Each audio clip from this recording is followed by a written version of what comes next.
latihan udah rajin, pakai pelatih pula. Latihannya udah teratur, terukur, tapi yang ada badan rasanya capek banget, sakit-sakit semuanya. Bahkan kadang-kadang sampai demam. Nggak fit gitu kan ganggu kegiatan sehari-hari ya. Terus salahnya di mana dong? Nah, salahnya atau kurangnya itu bukan di proses latihannya, bukan di model atau bentuk latihannya, tapi pasti ada yang kurang di proses recovery-nya. Kita bahas di Fit with Mel kali ini ya.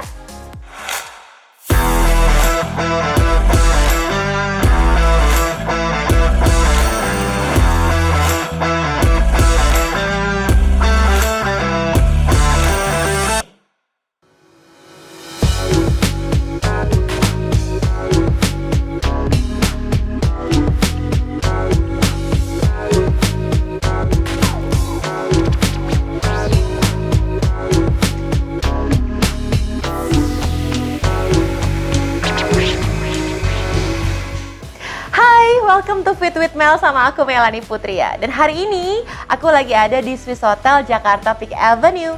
Dan sebelum kita mulai pembahasan, aku mau minta tolong dong untuk di subscribe YouTube channelnya aku supaya aku makin semangat bikin video buat kamu dan dikasih like-nya ya. Oke, kita bahas mengenai recovery hari ini teman-teman. Seperti yang kita ketahui, kalau kita olahraga, kita berlatih, itu adalah proses adaptasi tubuh untuk mendapatkan hasil yang lebih baik lagi. Bener kan? Secara fisiologis, harapannya kita dapat benefit dari olahraga. Tapi perlu diingat, ada efek juga yang akan ditimbulkan dari kita berolahraga, yaitu ada rasa pegel setelahnya, ya kan? Rasa sakit, rasa capek. Wah, kalau badan udah rasanya kayak dilindas tronton, nah itu normal sebenarnya, itu wajar. Karena itu merupakan respon alami tubuh setelah melakukan aktivitas olahraga. Contoh misalnya dari yang nggak pernah olahraga, tiba-tiba olahraga, pasti akan ada efeknya pegel-pegel. Dari yang olahraganya intensitasnya ringan, terus tiba-tiba olahraga intensitas sedang, pasti akan ada efeknya. Tapi teman-teman harus ingat nih, bahwa adaptasi akibat latihan atau akibat olahraga itu terjadinya bukan pada saat olahraganya itu aja, tapi justru pada saat badan kita sedang beristirahat. Jadi yang perlu diingat sama kamu nih ya, performa yang optimal itu akan terjadi apabila kita bisa menyeimbangkan proses olahraga atau proses latihannya dengan proses recovery. Kebanyakan dari kita itu biasanya fokusnya pada program latihannya aja, iya kan? Ayo ngaku. Ya boro-boro inget recovery, yang penting larinya, strength trainingnya. Yang ada pegelnya nggak hilang-hilang, capeknya nggak kelar-kelar. Nah biasanya nih orang kalau lagi recovery yang umum dilakukan tuh jalan-jalan, makan, nonton sama keluarga, drakoran, istirahat, tidur yang banyak, fisioterapi, sports massage. Kalau aku dalam programnya, aku dalam 1 minggu nih, kan ada beberapa hari tuh untuk istirahat. Aku biasanya gunakan hari itu untuk fisioterapi atau sports massage, sehingga pas aku udah mulai ke program latihan, badanku jadi lebih seger, lebih optimal. Nah, ada beberapa program untuk recovery yang bisa kamu lakukan sehingga bisa membuat proses latihannya kamu menjadi lebih optimal. Kita mikirnya kalau ngomongin recovery pasti ribet gitu ya, mesti ke fisioterapi, mesti sports massage. Duh susah banget, gak bisa dilakukan dengan mudah. Padahal banyak banget jenis recovery yang bisa kita lakukan sendiri dan gampang banget. Nih aku kasih tahu ada jenis-jenis recovery. Yang pertama adalah tidur. Ini yang paling efektif menurut para ahli teman-teman. Paling cepat memulihkan lagi stamina tubuh kita. Nah tidur ini memang kedengerannya gampang dilakukan, tapi sebenarnya sulit ya. Karena adanya keterbatasan waktu, ada aktivitas pekerjaan, aktivitas sama keluarga dan sebagainya, sehingga membuat waktu atau durasi tidur kita jadi kurang. Padahal faktanya orang dewasa itu butuh 7-8 jam untuk tidur dengan berkualitas pastinya ya. Dan kalau atlet pasti lebih banyak lagi nih kebutuhan tidurnya. Cara untuk bisa menyiasatinya adalah dengan colongan melakukan power nap. Power nap bisa dilakukan kurang lebih 1-2 jam, antara jam 12 siang sampai jam 2 siang. Colongan deh tuh lakukan power nap supaya bisa mengembalikan lagi kesegaran tubuhnya kita. Berikutnya adalah memakai compression garment. Pernah lihat nggak pelari-pelari kalau pakai celana ketat gitu kan? Itu biasanya mengandung compression tuh celananya. Jadi compression garment ini teman-teman memakai prinsip compression dengan tekanan tertentu karena menurut riset compression garment memberikan sensasi seperti ada rasa dipijit gitu ya dengan tekanan yang ringan dan membantu kita untuk meminimalisir timbulnya DOMS atau delay onset muscle soreness alias rasa pegel-pegel yang timbul setelah kita berlatih atau berolahraga. Nah, compression garment ini juga mempengaruhi suhu kulit dan juga jaringan otot kita sedikit lebih naik nih sehingga meningkatkan aliran darah dan mempercepat recovery pada area tersebut. Nah, ada yang nanya juga nih, kira-kira kalau misalnya pas lagi larinya, pas lagi latihannya pakai compression garment, itu ngaruh nggak sih? Efektif nggak sih?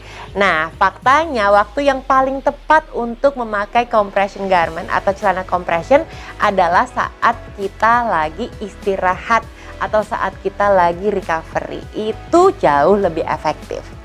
Berikutnya adalah contrast water therapy. Ini beda dengan hanya berendam ya, tapi ini memadukan air panas dengan air dingin. Jadi gini contohnya, misalnya kamu berendam dengan air dingin selama 1 menit, terus langsung ganti ke air hangat selama 20 detik. Lakukan selama 10 kali bergantian selang-seling.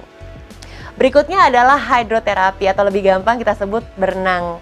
Ini paling efektif banget kalau kita lakukan hydroterapi pada saat programnya lagi intens atau lagi capek-capeknya. Jadi saat recovery coba deh luangin waktu untuk berenang. Kita bisa lakukan aktivitas renang itu sendiri atau stretching, dynamic stretching di dalam kolam atau misalnya running drills juga bisa dilakukan di sana.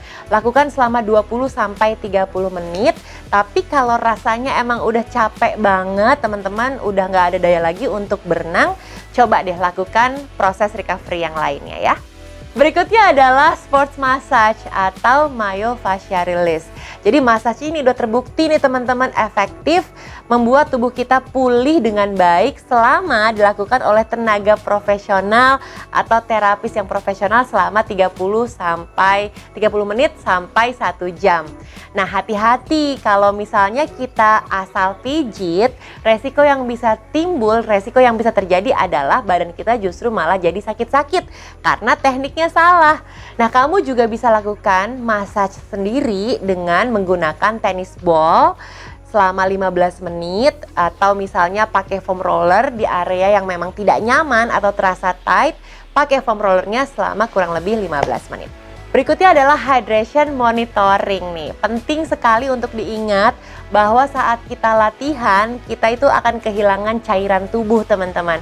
Padahal kita membutuhkan sekali cairan tubuh untuk membuat performa kita tetap baik dan organ tubuh tetap berfungsi dengan baik. Nah, caranya adalah untuk memonitor nih, timbang berat badan sebelum dan sesudah latihan.